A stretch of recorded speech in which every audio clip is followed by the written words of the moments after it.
Hello and welcome back to Why Geopolitics Matter, the podcast. This week's episode covers the presidential elections in Colombia, the indefinite pause of the Chagos Islands deal, and China blocking access to the Scarborough Shaol.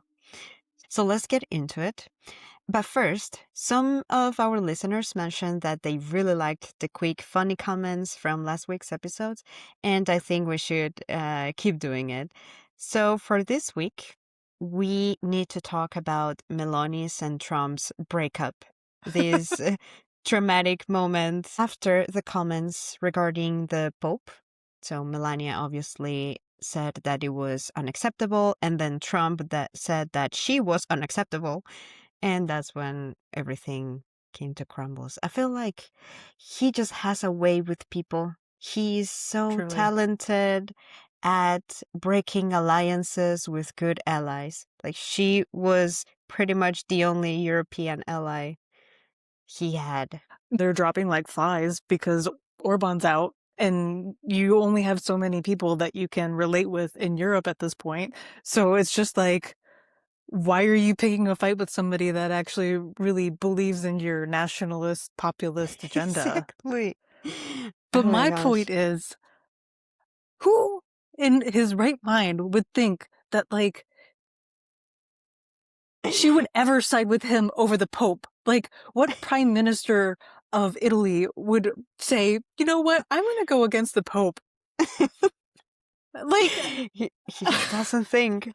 it doesn't make any political sense for a prime minister of Italy to be like, maybe not the Pope. I shouldn't side with him. I don't even know how many Catholics are in Italy, but I feel like it would be politically bad for her if she would be like, you know what, Trump's right. I think that his logic was, well, I told her a good, pretty words in the past, right? Like, oh, she's so beautiful and she's got courage, and that should be enough for her to side with him in the And matter. that puts me in my feminist rage. Just because you tell somebody that she's pretty doesn't mean that she needs to fawn over you for the rest of her life. In what world? Oh my In what gosh. world, Laura? Did you also see that I'm not sure how long ago exactly, probably a week or two. He was in an interview with a journalist, and he just changed the question, and he went, oh, like, do you remember back in the 80s or 90s when we had dinner together? Well, compared to that moment, you look even more beautiful now. Like, on live television. And she was asking him a really good question, actually. Feminine rage. Feminine Please. rage. Let's do a thumbnail about that, please. We could do a whole hour-long thing about him and how he just enrages women in general. But, like, the point is that, like, you don't have very many friends. Don't be picking fights with people that you will not win politically. And, like, things are changing in Europe. Like, it may be, like, in Czech Republic, we may have gotten Babiš, but, like, you just lost Orban, who was a much more polarizing, much more influential leader. So you need to, like, keep the friends that you have. And I just don't think he understands what it means to keep friends. It's not transactional. It's not a business deal. Like, this is politics. You have totally different priorities in different countries. So it's just like, in what world? But it's also like, it's so funny to laugh at because it's just like, him, Trump stamp, approved. Yeah, for real, for sure. All right, now let's get into the serious topics. Okay. And as I mentioned at the beginning, Colombia will hold presidential elections on May, specifically on May the 31st, on my birthday. Woo! And due to reforms that we adopted in the past, by the way, I need to do a quick parenthesis here for those who don't know. I am Colombian. I'm a Colombian citizen. So this is a topic that is, of course, close to my heart. So yeah, due to some reforms that we adopted in 2015, presidents can no longer be reelected. And right now, the race is centered around three main candidates. Ivan Cepeda, he's one, who is aligned with the current government, which is left wing. Then we have center right wing candidate, which is Paloma Valencia, and pure right wing candidate Abelardo de la Espriella. And I need to clarify here that what I want to do is not evaluate who's the better candidate or go into their proposals, because this is more a geopolitical podcast. So I'll rather look at the elections through the international lens specifically and how they could impact the region. Now, the elections are important for not only for neighboring countries, of course, but also for the United States when it comes to security, because both for us domestically and internationally, and that's the angle that I want to focus on the security angle. Right now, there are two competing security models, let's say. On the one side, we have the current government's approach, which focuses on negotiating and holding talks with criminal groups. And then we also have the opposition, which is they are proposing to modify or even abandon this kind of policies entirely and instead rethink a different approach on how the state confronts transnational organized crime, meaning a more like a stronger stance or a more aggressive stance, which is what we used to have before.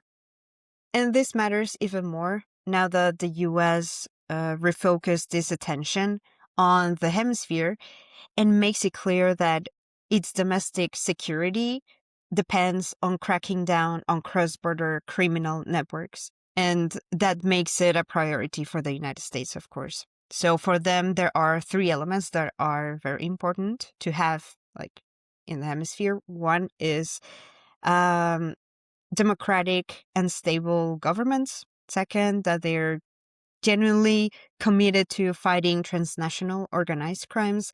And the third one is that, of course, they coordinate with the US and ideally align ideologically to push back against the influence of countries like China, Russia, and Iran as well. And there's another variable, Venezuela, of course. So if the current political project continues through the candidate Ivan Cepeda, we are looking at a movement that has affinities with Nicolás Maduro and the broader, let's say, Chavista type of regime because they are left wing. And this is something that the US will keep in mind, of course. That's why a political shift in Colombia could also mean alignment with broader regional initiatives. For example, the Shield of the Americas or El Escudo de las Américas, which is a US-led initiative that was created by Trump, including several nations. But Colombia and Mexico are not part of it. Oh, interesting. Yes. And that is one of the core issues because, unfortunately, Colombia is a home base for several criminal groups.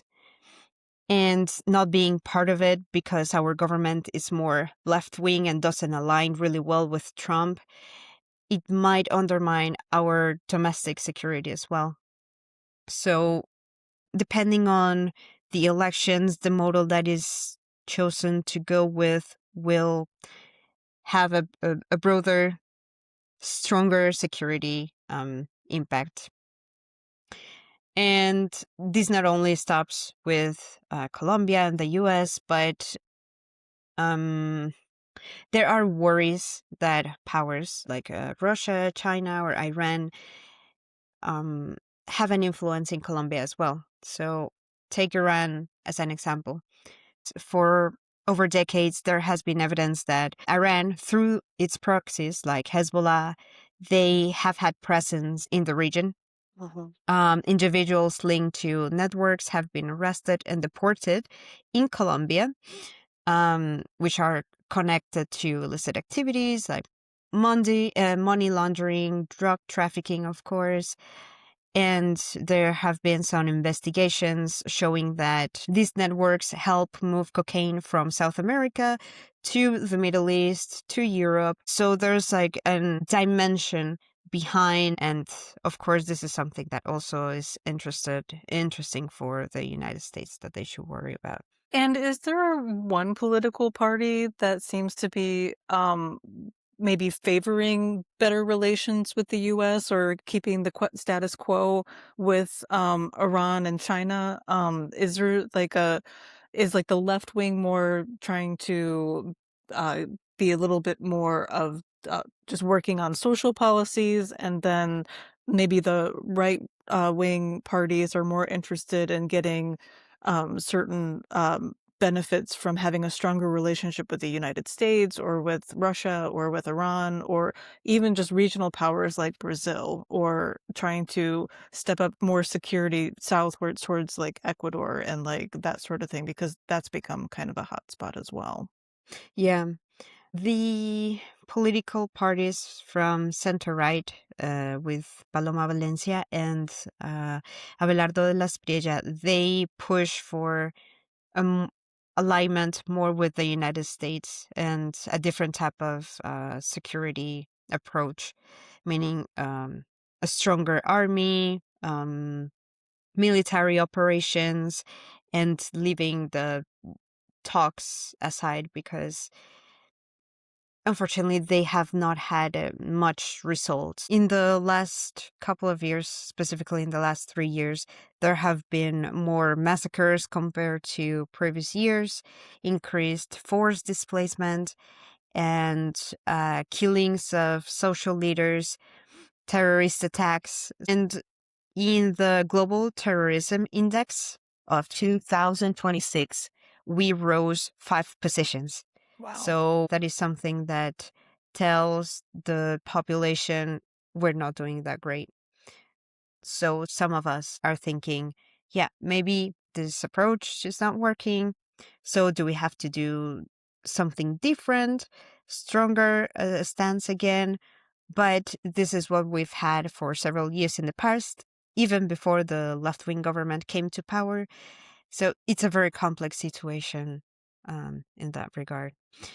But yeah, this is what will define the political debate in the coming weeks. What kind of security model Colombia adopts and how the next president um, will act in an increasingly interconnected geopolitical landscape. Now, without further ado, Meredith, if you would do the honors of continuing with our next topic. So my next topic is the Chagos Islands. The United Kingdom announced on the 11th of April that it has paused its plans to hand over the Chagos Islands to Mauritius. The islands are a group that includes 60 islands in the Indian Ocean, and they're about halfway between East Africa and Indonesia. The islands are currently an overseas territory of the United Kingdom, and one of the islands is called Diego Garcia, which is home to a US-UK military base, which has been administered from London. So the islands have been under British control since 1814 and were administered from Mauritius, which was a British colony, until 1965.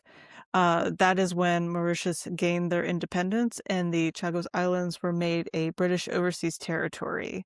So the UK paid Mauritius a £3 million grant in compensation.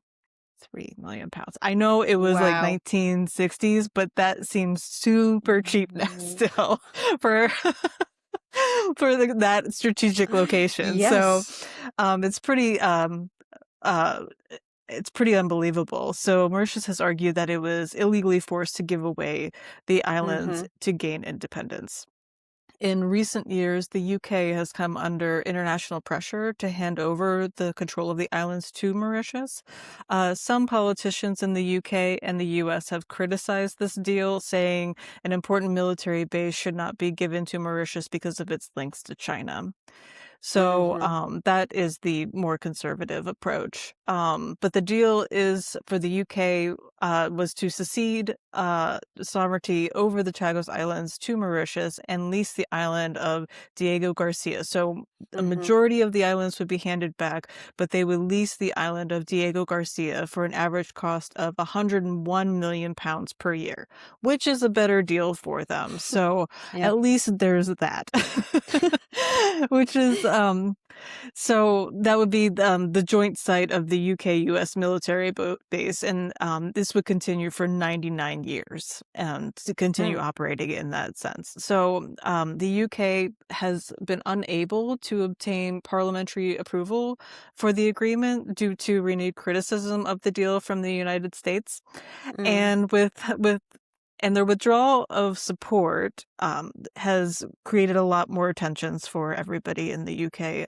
So Mauritius says it will also be stepping up its legal and diplomatic efforts to decolonize the archipelago. Mm-hmm. This could also include returning to the International Court of Justice, which has called Britain's sovereignty over the islands unlawful in a ruling since 2019. So, yes, it was all agreed, and even the State Department put out a message saying, "Yep, we agree to it too. We'll send over the paperwork." But then later that day, Trump decides to truth or make a statement about how he thinks that the UK is just giving up on it. So it's become problematic now in the parliament because they have to receive an agreement with the papers from the US in order to move forward. And now that their parliamentary session is over and it had gotten so far in the bill process that Mm-hmm. they can't hold on to it and move it into the next parliamentary session, it's just a dead deal. And why does this paperwork is so important from the United States? It's because it is a UK-US joint base.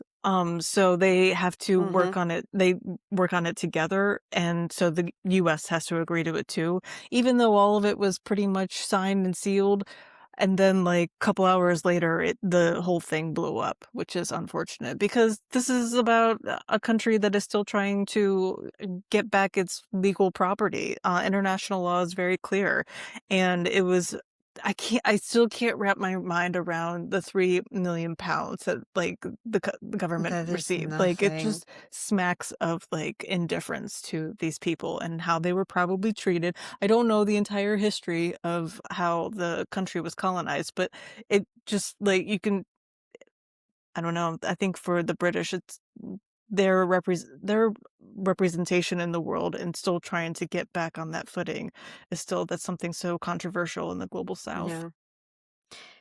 And yet again, there's another piece of evidence that Trump doesn't respect international rule, that he doesn't really care with everything signed and sealed, and then just like, nope, you are cowards. You're giving up on it.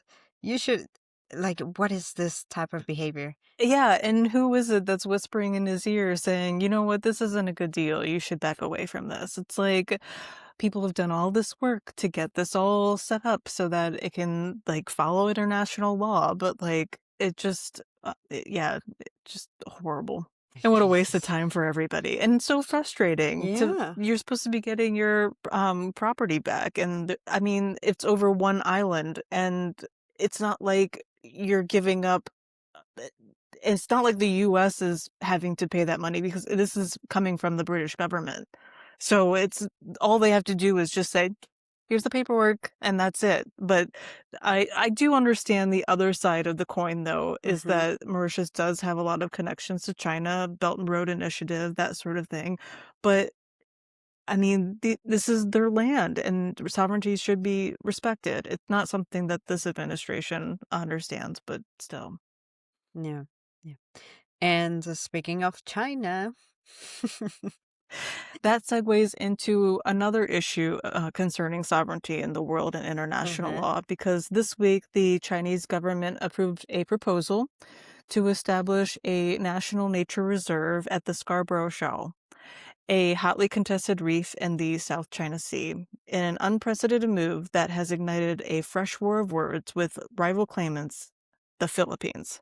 So the Uh-huh. reserve will cover more than 3,500 hectares of Hongyang Island, the Chinese name for Scarborough Shoal, with its coral reef ecosystem as the main protection target, according to China's National Forestry and Grassland Administration. But what they've done is what has concerned people the most, because satellite imagery shows us that Chinese vessels have built a floating barrier at the entrance of the Mm. Scarborough Shoal, which is one of Asia's most contested maritime sites. Experts have warned that tensions could one day lead to an armed conflict as the shoal sits inside the Philippines' exclusive economic zone. China's move to block the access to the shoal represents a deliberate escalation of its gray zone strategy, using a physical maritime presence through operational Mm-hmm. control to convert disputed waters into de facto controlled space without crossing the threshold into open conflict with major powers.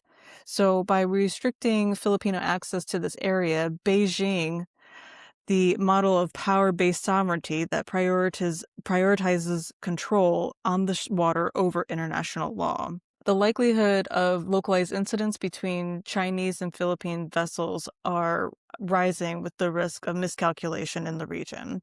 There is also the added pressure of US-China competition, where Washington will need to demonstrate its credibility with its defense commitments to Manila, as well as broader regional alignment among other nation states that are wary of Chinese assertiveness. So, this month, thousands of US and Philippine troops are set to begin large scale drills across the Philippines, and some exercises will take place in Zambales, which is about 120 nautical miles from the shell.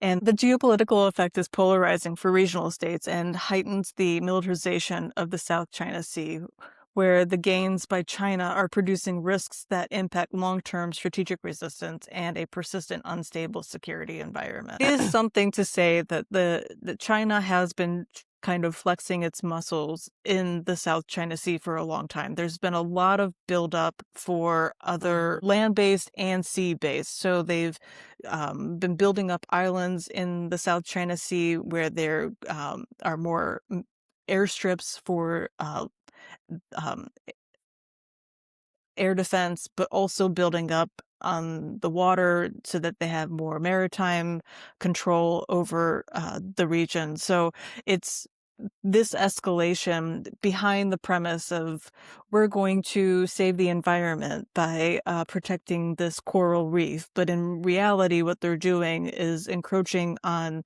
the exclusive economic zone for the Philippines, where a lot of people where it's their livelihood. It's where they go fishing. And it's the Philippines, of course, they have a lot of fisheries and fishing boats and whatnot that have to go into this area because it's so highly populated with marine life. So, um, so what China is doing is testing the waters and making sure it can push just as far enough so that there isn't an open conflict. So they're not having the same issues that the U.S. is, where they're having a blockade in the Strait of Hormuz, which is a real threat. This is Mm-hmm. just, oh, we're protecting the environment. So it's in this weird gray zone where they're able to um, kind of flex their muscles, but also do it behind this guise of protecting the environment. And as you said, they have been doing it for quite a while already. And I Mhm. don't think it's going to be the last of this kind of moves in the South China Sea. We'll have to see what's next regarding Taiwan and everything. Yeah. No, the South China Sea. We'll have to talk about it in future episodes. Yeah. Or it could be an article. And it could be an article. So watch the space. So as usual, on behalf of Meredith and myself, we thank you for listening. If you enjoyed the episode, make sure to subscribe and follow us on YouTube or wherever you get your podcast, and stay with us to keep unpacking why geopolitics matter. For more articles on why geopolitics matters, don't forget to subscribe to our newsletter at whygeopoliticsmatter.com.